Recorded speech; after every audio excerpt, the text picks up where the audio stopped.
maxaa ka dhacay magaalada Amwaas furashadii magaaladii barakaysneyd ee Qudus kadib.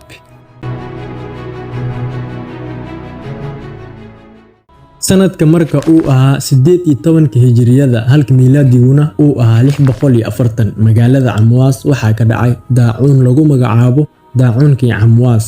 sida ay sheegeen taariikhyahanada daacuunkan ayaa dhacay xilligii khaliifadii gaar ahaan Umar bin Khattab radiyallahu anhu. waa daacuun ku faafay magaalada Amwaas kadib furashadii magaaladii barakaysneyd ee Qudus. waxaana loo bixiyay daacuunkii Amwaas iyadoo loo nisbeynayo magaalo yar oo Falastiin ku taal oo u dhaxaysa Ramla iyo Qusud.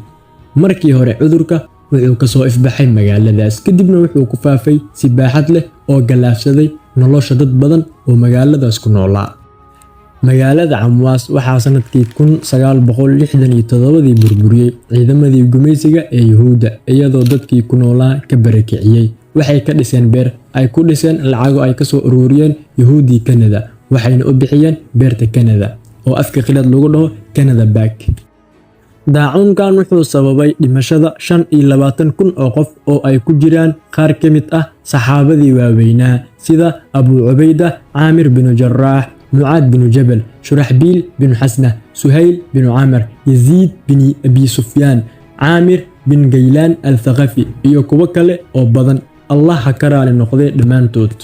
ugu dambeyn sanadkaas waxaa loo yaqiinay sanadkii dambaska khasaaraha weynaa ee bini'aadamka ku dhacay awgeed. aad baad u mahadsantihiin.